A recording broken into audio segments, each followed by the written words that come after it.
നടൻ സെയ്ഫ് അലി ഖാനെ ആക്രമിച്ച സംഭവത്തിൽ കുറ്റം സമ്മതിച്ച പ്രതി മുഹമ്മദ് ഷെരീഫുൽ ഇസ്ലാം രക്ഷപ്പെടുന്നതിന് വേണ്ടിയാണ് സെയ്ഫിനെ ആക്രമിച്ചത്. നടൻ ബഹളമുണ്ടാക്കിയപ്പോൾ കുത്തിപ്പരിക്കേൽപ്പിക്കുകയായിരുന്നു. മാൽഡ അതിർത്തി വഴിയാണ് ബംഗ്ലാദേശിൽ നിന്ന് ഭാരതത്തിലേക്ക് എത്തിയതെന്നും മൊഴിയിൽ പറയുന്നു.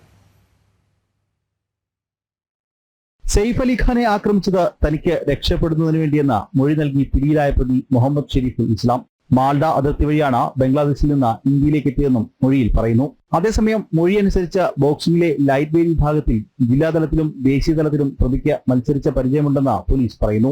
ഇതാണ് പ്രതിക്ക് പരിക്കേൽക്കാതെ സെയ്ഫിനെ ആക്രമിക്കാനായത്. കോണിപ്പടിയിലൂടെയും പൈപ്പിലൂടെയുമാണ് ഷെരീഫുൽ മുകളിലേക്ക് കയറിയത്. വീട്ടിൽ നിന്ന് പുറത്തിറങ്ങിയ ഇയാൾ ബാന്ദ്ര ബസ് സ്റ്റോപ്പിലാണ് കിടന്നുറങ്ങിയത്. അടുത്ത ദിവസം രാവിലെ 7 മണി വരെ പ്രതി ബാന്ദ്രയിൽ തന്നെ ഉണ്ടായിരുന്നുവെന്നും പോലീസ് പറയുന്നു. ആക്രമണശേഷം രക്ഷപ്പെട്ട പ്രതി 4-5 തവണ വസ്ത്രം മാറി. പിടിക്കപ്പെടാതിരിക്കാൻ വിവിധ സ്ഥലങ്ങളിൽ മാറി മാറി സഞ്ചരിച്ചു. ബാന്ദ്ര, ദാദർ, ബോർലി, അന്തേരി, താനെ എന്നിവിടങ്ങളിലാണ് ഇയാൾ സഞ്ചരിച്ചതെന്നും പോലീസ് പറയുന്നു. ജനം, ഡൽഹി.